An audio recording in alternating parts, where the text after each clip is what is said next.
Hello friend, मैं आनंद राज। आप सो के बीच देखिए, आज हम बहुत वीवीआई क्वेश्चन लेके आए हैं। देखिए, आपका जो बीएड फर्स्ट ईयर में कोर्स 5 है, कोर्स 5 जिसका नाम है अंडरस्टैंडिंग डिसिप्लिन एंड सब्जेक्ट। देखिए, उसके यूनिट 2 में ये बहुत वीवीआई क्वेश्चन है, समझे। क्वेश्चन आपका है, संचार या संप्रेषण क्या है, प्रभावी संचार के बाधाओं को दूर करने के कौन कौन से तरीके हैं। देखिए, आपका कोई भी यूनिवर्सिटी हो, बिहार यूनिवर्सिटी हो, मिथिला हो, जेपी हो, मगध हो, पाटलिपुत्रा, देखिए कोई भी यूनिवर्सिटी के हो जो 2021 में एग्जाम देंगे बीएड फर्स्ट ईयर का, उनके लिए बहुत वीवीआई क्वेश्चन है, समझे। देखिए, संप्रेषण क्यों जरूरी है। देखिए, वर्तमान समय के शिक्षा मतलब प्रक्रिया में देखिए, बिना संप्रेषण के आप अच्छा टीचिंग नहीं करा सकते। देखिए, आपके बोलने का स्किल अच्छा नहीं होगा तो आपके अंदर नॉलेज भी होगा ना, तो आप अच्छा नहीं मतलब पढ़ा पाइएगा, समझे। तो देखिए, संप्रेषण का होना, देखिएगा बहुत आप क्लास में ऐसे टीचर होंगे, देखिए जो उनका बातचीत करने का शैली बहुत अच्छा होगा, समझे, जिससे बच्चा को इफेक्टिव टीचिंग बना देते हैं कि संप्रेषण से ही इफेक्टिव मतलब इफेक्टिव यानी प्रभावशाली मतलब शिक्षण होता है, समझे। तो इसीलिए संप्रेषण आप लोग भी पढ़ना है जो टीचर बनेंगे। जब देखिए टीचर बनिएगा तो आप में संप्रेषण करने का अच्छा से गुण होना चाहिए, इसलिए आपको संप्रेषण को समझना बहुत जरूरी है। देखिए, इसमें आपको प्रस्तावना, अर्थ परिभाषा, क्या विशेषता है, सब मिलेगा, समझे। तो इसके अलावा कोई क्वेश्चन नहीं आ सकता है। संप्रेषण से कोई भी क्वेश्चन पूछिए, यही आंसर लिखिएगा, समझे। तो आइए हम स्टार्ट करते हैं। देखिए, स्टार्ट करने से पहले आपको सिंपल भाषा में बताते हैं कि संप्रेषण होता क्या है। देखिए देखिए संप्रेषण सिंपल भाषा में समझिएगा कि देखिए, विचारों का आदान प्रदान करना ही संप्रेषण कहलाता है। देखिए, समान भाषा में क्या कहलाता है कि विचार का आदान प्रदान करना ही संप्रेषण कहलाता है। देखते हैं कि देखिए, पृथ्वी, एक और चीज़ जानिएगा कि पृथ्वी पर एकमात्र मनुष्य ही एकमात्र ऐसा प्राणी मनुष्य है जिसमें संप्रेषण करने का क्षमता या गुण है। देखिए, देखते हैं कब वो कोई पशु को मतलब संप्रेषण किसी से बातचीत करते हुए नहीं देखते होंगे, समझे। और एक और चीज़ याद रखिए कि संप्रेषण करने के लिए भाषा की आवश्यकता पड़ती है। बिना भाषा का हम संप्रेषण नहीं कर सकते, समझे। मान लीजिए हम उत्तर भारत के हैं, कोई दक्षिण भारत के आदमी से हमको बातचीत करना होगा तो उसके लिए भाषा हमारा हिंदी भाषी होंगे, तो हिंदी भाषी वो होगा तभी हम बातचीत कर सकते हैं, समझे। नहीं तो अब दक्षिण भारत के आदमी से बातचीत करने के लिए हमको क्या चाहिए कि अंग्रेजी आना चाहिए। अंग्रेजी नहीं आएगा तो उससे हम बातचीत नहीं कर पाएंगे, संप्रेषण नहीं कर पाएंगे। इसीलिए याद रखिएगा, संप्रेषण करने के लिए भाषा की आवश्यकता पड़ती है, मतलब वो भी सेम भाषा होना चाहिए, समझे। तो देखिए, अब स्टार्ट करते हैं। देखिए क्या लिखा हुआ है, लिखा हुआ है, हम जानते हैं कि इस पृथ्वी पर मानव या मनुष्य ही, मानव या मनुष्य कोई एक लिख सकते हैं, मानव या मनुष्य ही एकमात्र ऐसा प्राणी है जिसमें संप्रेषण करने का गुण पाया जाता है। देखिए, यहाँ कहने का मतलब है, देखिए संप्रेषण को सिंपल समझिएगा, बातचीत करना। देखिए, पशु को नहीं, जो गाय भैंसी होता है उसको बातचीत करते देखते नहीं, संप्रेषण को एकदम समान भाषा में बोल सकते हैं, बातचीत करना, समझे। तो ये कह रहा है, हम जानते हैं कि इस पृथ्वी पर मानव या मनुष्य ही एकमात्र ऐसा प्राणी है जिसमें संप्रेषण करने का गुण पाया जाता है, समझे, मतलब बातचीत करने का गुण पाया जाता है। सामान्य भाषा में विचारों के आदान प्रदान को ही संप्रेषण करते हैं, यानी सामान्य भाषा में विचारों के आदान प्रदान को क्या कहते हैं, संप्रेषण कहते हैं। संप्रेषण के अंतर्गत मनुष्य अपने विचारों, भावनाओं, सूचनाओं इत्यादि दूसरों तक पहुंचाते हैं एवं साथ ही दूसरों के विचारों को ग्रहण भी करते हैं। देखिए, संप्रेषण के अंतर्गत क्या होता है कि हम मतलब दूसरे व्यक्ति क्या करते हैं, उसका विचार, उसके सूचना क्या है, उसको क्या करते हैं कि सॉरी, मतलब संप्रेषण के द्वारा क्या करते हैं, अपने जो विचार होता है या सूचना होता है क्या करते हैं, दूसरे के द्वारा पहुंचाते हैं, या लिखित रूप में या मौखिक रूप में, ये सब रूप में हम पहुंचा सकते हैं। या करते क्या करते हैं संप्रेषण के द्वारा कि या उसको मतलब उसका जो विचार है अपने पास ग्रहण करते हैं, अपने में क्या करते हैं, ग्रहण करते हैं। तो यही कहा गया कि वही कहा है कि संप्रेषण के अंतर्गत मनुष्य अपने विचारों, भावनाओं, सूचनाओं इत्यादि दूसरे तक पहुँचाते हैं एवं साथ ही दूसरे के विचारों को ग्रहण भी करते हैं। फिर आगे लिखा है, हम ये भी जानते हैं कि विचारों के संप्रेषण के लिए भाषा की आवश्यकता पड़ती है, यानी विचारों के संप्रेषण के लिए किसकी आवश्यकता पड़ती है, भाषा की। देखिए, पशु के पास कोई अपना भाषा नहीं होता, इसीलिए उससे कोई संप्रेषण नहीं कर पाता, समझे। और भाषा की आवश्यकता कहने का मतलब हुआ कि मान लीजिए हम हिंदी भाषी क्षेत्र से, तो हम हिंदी भाषी आदमी से ही बातचीत कर सकते हैं। अब हम कोई विदेशी से बातचीत नहीं कर सकते, क्यों नहीं बात कर सकते, क्योंकि हमारा और उसका भाषा अलग अलग है, समझे। तो वही कहा जा रहा है कि हम ये भी जानते हैं कि विचारों के संप्रेषण के लिए भाषा की आवश्यकता पड़ती है, बिना भाषा का हम संप्रेषण नहीं कर सकते। अर्थात बिना भाषा के हैं मनुष्य पशु के समान है। मान लीजिए आप बातें नहीं कीजिएगा तो पशु के समान है। जी सिंपल, हम अपना हमारे साथ जो घटना घटा उसका हम बताते हैं। देखिए, एक बार हम गए हुए थे आंध्रा, मतलब आंध्र प्रदेश में एग्जाम देने, समझे। तो वहाँ पर हमको इंग्लिश उतना नहीं आता है, समझे। जो चीज़ सच्ची मतलब सच्चाई है वो चीज़ हम बता रहे हैं, समझे। देखिए, इंग्लिश कोई इंग्लिश मतलब ज्ञान का होने का प्रतीक नहीं, वो भी एक इंग्लिश भाषा है, समझे। हम लोग हिंदी भाषी क्षेत्र में है, इसीलिए हम लोग हिंदी जानते हैं, समझे। तो इंग्लिश जिनको आता है ना समझिएगा ज़्यादा कि मतलब हम इंग्लिश जान रहे हैं तो हमें नॉलेज है, समझे। हाँ, एक बात है कि इंग्लिश का भी मार्केट है, तो बहुत अच्छी बात है, समझे। देखिए, एक और चीज़ है बताते हैं। देखिए, हम गए हुए थे आंध्र प्रदेश में, तो वहाँ पर तो अंग्रेजी बोलिए, नहीं तो वहाँ का जो लोकल लैंग्वेज है वो बोलिए, समझे। तो ना वहाँ का लोकल लैंग्वेज आता था ना हमको अंग्रेजी उतना आता था, समझे। तो वहाँ पर हमको संप्रेषण करने में बहुत ज़्यादा दिक्कत होता था, समझे। वहाँ के आदमी से, लोकल आदमी से बात करने में बहुत ज़्यादा दिक्कत होता। तो वही कहा जा रहा है यहाँ पर कि हम ये भी जानते हैं कि विचारों के संप्रेषण के लिए किसकी आवश्यकता पड़ती है, भाषा की आवश्यकता पड़ती है। बिना भाषा का हम संप्रेषण नहीं कर सकते, अर्थात बिना भाषा के मनुष्य पशु के समान है। मान लीजिए हमको इंग्लिश नहीं आता तो हिंदी आता है ना, तो हिंदी में हम बातचीत कर सकते हैं, समझे। फिर लिखा है संप्रेषण को संचार, संदेशवाहक आदि नामों से भी जाना जाता है। यानी संप्रेषण को किस किस नाम से जानते हैं, संचार या संदेश का वाहन, सॉरी संदेश वाहन लिखा है, संदेश वाहन आदि के नाम से भी जाना जाता है। फिर लिखा है संप्रेषणीय क्रिया में सूचनाओं को भेजने वालों को प्रेषक, देखिए सेंडर बोलते हैं, प्रेषक को इंग्लिश में क्या बोलते हैं, सेंडर। मतलब देखिए संप्रेषणीय क्रिया में सूचनाओं को जो भेजता है ना, देखिए ऑब्जेक्टिव में क्वेश्चन आ सकता है कि संप्रेषणीय क्रिया में सूचनाओं को जो भेजने वाले को क्या कहते हैं, तो प्रेषक, इंग्लिश में सेंडर बोलते हैं, तथा सूचना प्राप्त करने वाले को प्राप्तकर्ता यानी रिसीवर कहते हैं, याद रखिएगा। मतलब संप्रेषणीय क्रिया में सूचनाओं को भेजने वाले क्या कहते हैं, मतलब प्रेषक, प्रेषक को बोलते हैं सेंडर, तथा सूचनाओं को प्राप्त करने वाले क्या बोलते हैं, प्राप्तकर्ता, रिसीवर, याद रखिए, ऑब्जेक्टिव में पूछ सकता है। फिर लिखा है कि शिक्षा के अंतर्गत एक शिक्षक के लिए संप्रेषण एक अनिवार्य प्रक्रिया है, जिसके द्वारा शिक्षक अपना ज्ञान, विचार, भावनाओं विद्यार्थी तक पहुंचाते हैं। यदि शिक्षक में संप्रेषण कौशल न हो तो शिक्षक ज्ञानी होते हुए अपने ज्ञान का प्रसार विद्यार्थी तक नहीं कर सकता।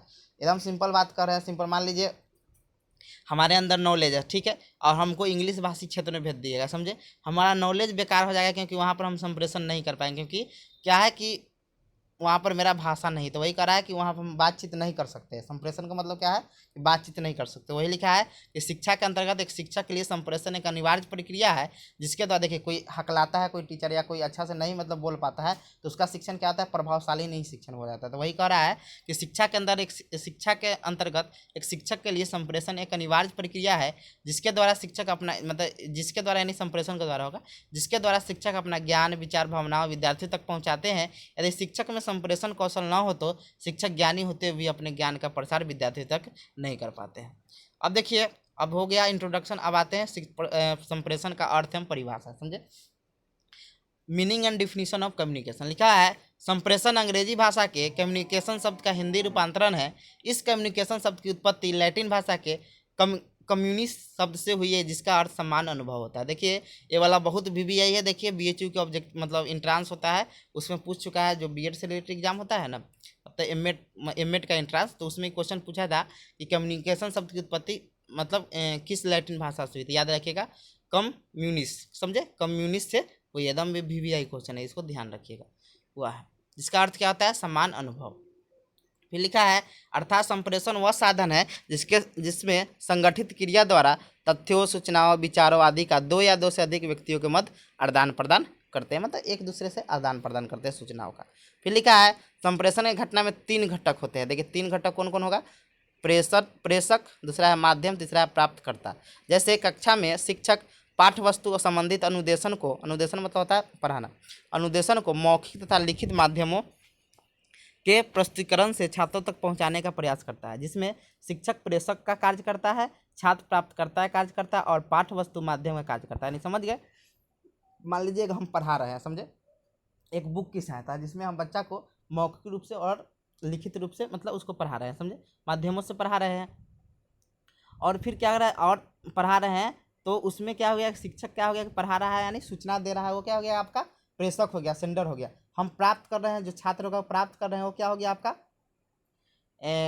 रिसीवर यानी आपका प्राप्तकर्ता हुआ। और एक माध्यम आपका कौन हो गया, आपका पाठ्यपुस्तक माध्यम हो गया, समझे। तो ये हो गया, जैसे मान लीजिए एग्जाम्पल हम अपने पर दे रहे हैं, जैसे हम आपको पढ़ा रहे हैं, तो हम क्या हो गया, हम प्रेषक हो गया, आप प्राप्त कर रहे हैं, आप रिसीवर हो गया यानी प्राप्तकर्ता हो गया। एक माध्यम क्या हो गया आपका, फोन के माध्यम से पढ़ रहे हैं, या आप एक मतलब एक किताब हो गया, एक इसके माध्यम से पढ़ रहे हैं, ये आपका क्या गया, माध्यम हो गया।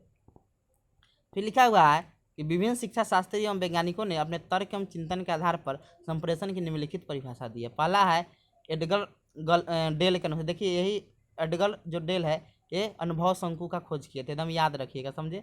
अनुभव शंकु का खोज पूछेगा कौन, मतलब कौन किए थे, एडगर डेल ने किए थे। तो आइए डिफिनीशन क्या दिए हुए हैं, इनका डिफिनीशन है कि संप्रेषण विचार विनिमय की मनोदशा में विचारों तथा भावनाओं को परस्पर जानने तथा समझने की प्रक्रिया। देखिए मनोदशा क्या होता है, मूड होता है, मूड के अनुसार आप बातचीत किसी के साथ करते मतलब करते, इंग्लिश पढ़ेंगे तो आप समझेंगे। इसका इंग्लिश में भी डिफिनीशन लिख दिए हैं। कह रहा है कि संप्रेषण विचार विनिमय की मनोदशा में विचारों तथा भावनाओं को परस्पर जानने तथा समझने की प्रक्रिया है। देखिए इंग्लिश में लिख रहा है कि communication is the sharing of ideas and feeling in A mood off mutuality. Mutuality मतलब होता है परस्पर। देखिए म्यूचुअल फ्रेंड होता है ना आपके फेसबुक में, तो वही म्यूचुअलिटी मतलब होता है परस्पर, परस्पर जानने तथा समझने की प्रक्रिया। तो इसी हो गया आपका पहले का एडगल डल के अनुसार। दूसरा है किथ डेविस के अनुसार।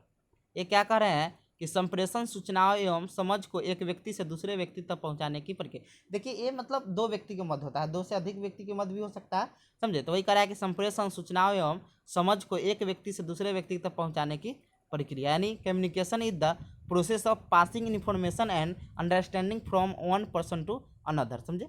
अब आइए तीसरा डिफिनीशन आपका है न्यूमर तथा समर के अनुसार। कह रहा है कि संप्रेषण, देखिए इसको इंग्लिश में लिखना आता है अकॉर्डिंग टू द न्यूमर तथा समर भी लिख सकते हैं, समझे।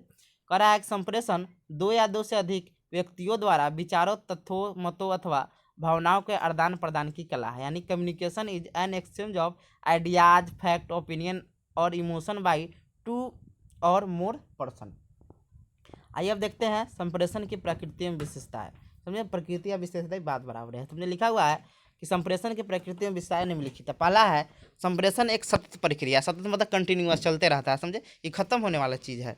वही कह रहा है कि संप्रेषण या संचार निरंतर चलने वाली प्रक्रिया है, क्योंकि प्रत्येक व्यक्ति ग्राहकों, कर्मचारियों, सरकारों आदि के बाह्य एवं आंतरिक पक्षों के मध्य संदेशों के आदान प्रदान की प्रक्रिया निरंतर बनी रहती है।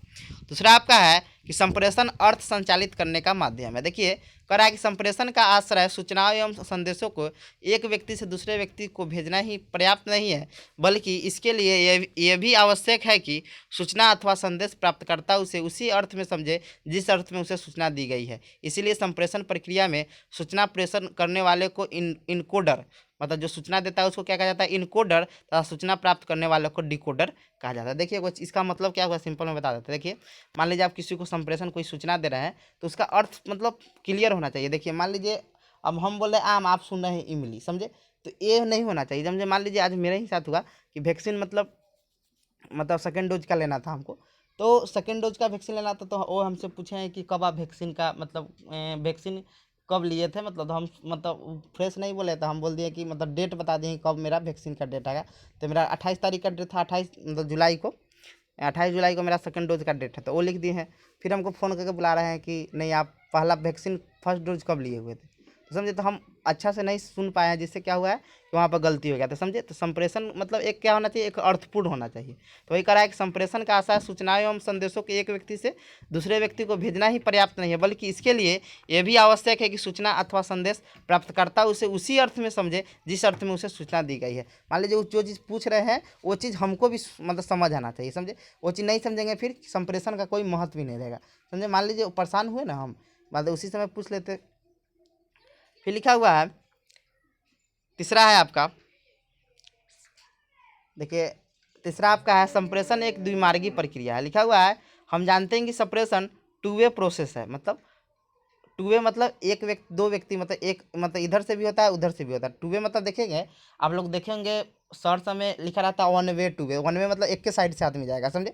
लेकिन एक साइड से संप्रेषण कब हो पाएगा। आप मान लीजिए आप कोई बोलिएगा आप पागल, तो अब आपको पागले सब कहेगा। एक मतलब आप ही सिर्फ बोलिएगा तो आपको क्या कहेगा, पागले कहेगा, समझे। तो आपको क्या होना चाहिए कि मतलब जो कम्युनिकेशन होता है क्या होता है, टू वे प्रक्रिया होता है। मतलब हम बोल रहे हैं तो उधरों से मतलब रिस्पॉन्स आएगा, समझे। तो हाँ शहर में आप देखिएगा एक वन वे होता है, एक टू वे होता है। वन वे में एक साइड से आएगा, टू वे में दोनों साइड से जाता है, समझे। तो वही कह रहा है कि हम जानते हैं कि संप्रेषण टू वे प्रोसेस है। संचार में दो व्यक्ति अथवा समूह के मध्य संदेशों का आदान प्रदान होता है। तीसरा अब चौथा है, अब इसको सिंपल में इसके बारे में भी आप लिख सकते हैं। संप्रेषण एक उद्देश्यपूर्ण प्रक्रिया, इसके बारे में थोड़ा डिटेल लिख सकते हैं, ऐसे ही लिखिएगा, ठीक है। देखिए उद्देश्यपूर्ण प्रक्रिया क्या होता है कि देखिए कोई आप संप्रेषण किसी से बात करते हैं, उसका कोई ना कोई उद्देश्य है, मतलब बेकाम के तो किसी से बात नहीं कीजिएगा, कोई ना कोई काम होगा तभी बात कीजिए। तो वही करा है संप्रेषण क्या है, एक उद्देश्यपूर्ण प्रक्रिया है। अगले का है संप्रेषण एक गत्यात्मक प्रक्रिया, मतलब एक गति में मतलब एक उसका मतलब एक डायनेमिक प्रक्रिया है, समझे। संप्रेषण क्या है, एक गत्यात्मक प्रक्रिया। अगले का है संप्रेषण की प्रक्रिया में अनुभवों की साझेदारी होती है, मतलब अपने अनुभव का साझा कर सकते हैं। फिर आपका सातवां है संप्रेषण एक पारस्परिक संबंध स्थापित करने की प्रक्रिया, मतलब बातचीत कीजिएगा तो आपका संबंध भी बनेगा। फिर आपका अगले का है संप्रेषण ज्ञान हस्तांतरण करने की प्रक्रिया, मतलब उसमें ज्ञान का, नॉलेज का भी हस्तांतरण होता है। फिर आपका अगले का है नौवां कि संप्रेषण में विचार विनिमय तथा विचार विमर्श आवश्यक होता है, यानी कर रहे हैं तो उसमें विचार विनिमय तथा विचार विमर्श आवश्यक होता है। तो ये आपका विशेषता एवं प्रकृति हो गया। आप देखते हैं, देखिए संप्रेषण के विधि बोले, संप्रेषण के साधन बोले या संप्रेषण के प्रकार बोले, यही लिखिएगा, समझे। याद रखिए क्या, संप्रेषण के विधि बोले, संप्रेषण के साधन बोले या संप्रेषण के प्रकार बोले, बात बराबर है, समझे। करा एक संप्रेषण के निम्नलिखित साधन या प्रकार है। पहला आपका मौखिक संप्रेषण, देखिए लिखा हुआ है कि मौखिक संप्रेषण में मुंह से बोलकर संदेश दिया जाता है। मौखिक संप्रेषण आमने सामने, दूरभाष पर, विचार गोष्ठी, विचार सेमिनार होता है। विचार गोष्ठी मतलब क्या होता है, सेमिनार तथा सम्मेलनों में भाग लेकर किया जाता है। यानी मौखिक संप्रेषण मुंह से बोल से या दूरभाष से या कोई अति के द्वारा कर सकते हैं। तीसरा आपका है लिखित संप्रेषण। लिखित संप्रेषण में संदेश लिपिबद्ध करके संप्रेषित किया। लिपिबद्ध मतलब एक लिपि में होता है, समझे। रोमन मतलब एक जैसे हम लोग का लिपि, जैसे देवनागरी हिंदी का, इंग्लिश का रोमन है, समझे। तो एक लिपि में संप्रेषित किया जाता है, लिखने का एक तरीका होता है लिपि में, समझे। ठीक है, ऐसे संदेश हस्तलिखित टाइप किए हुए पुस्तकों, पत्रिका या समाचार पत्रों इत्यादि किसी भी रूप में दिए जा सकते हैं। तीसरा आपका यांत्रिक सम्मेलन लिख लिए, यहाँ पर संप्रेषण होगा, गलती लिखा गया है, यहाँ होगा संप्रेषण, समझे। यहाँ क्या होगा, संप्रेषण होगा, यहाँ पर संप्रेषण होगा। लिखा हुआ है वर्तमान आधुनिक उन्नत युग में विज्ञान तथा तकनीक ने ऐसे यंत्रों को विकसित कर लिया है जिसके माध्यम से हम अपने संदेशों विचारों को जन तक तो आसानी से पहुंचा सकते हैं। इस प्रकार के संप्रेषण को यांत्रिक संप्रेषण कहते हैं। जैसे आपका रेडियो हो गया, देखिए यहाँ पर एग्जाम्पल छूट गया है, अब लिखना चाहते हैं तो एग्जाम्पल लिख सकते हैं, समझे। यहाँ पर मेरा एग्जाम्पल छूट गया है कि संप्रेषण का जो यांत्रिक संप्रेषण के एग्जाम्पल जो होता है आपका कौन कौन हो सकता है। तो आपका रेडियो हो सकता है, टेप रिकॉर्डर हो सकता है, टेलीविज़न हो सकता है, ग्रामफोन हो सकता है, इंटरनेट आदि संप्रेषित द्वारा संप्रेषित जो संदेश होता है वो क्या होता है, आपका यांत्रिक संप्रेषण होता है, समझे। यहाँ पर एग्जाम्पल में लिख सकते हैं, यहाँ पर आप एग्जाम्पल में लिख लीजिएगा, radio, tape recorder, television, gramophone, internet आदि लिख सकते हैं, समझे, द्वारा संप्रेषित संदेश। आइए अब देखते हैं चौथा सांस्कृतिक संप्रेषण, समझे।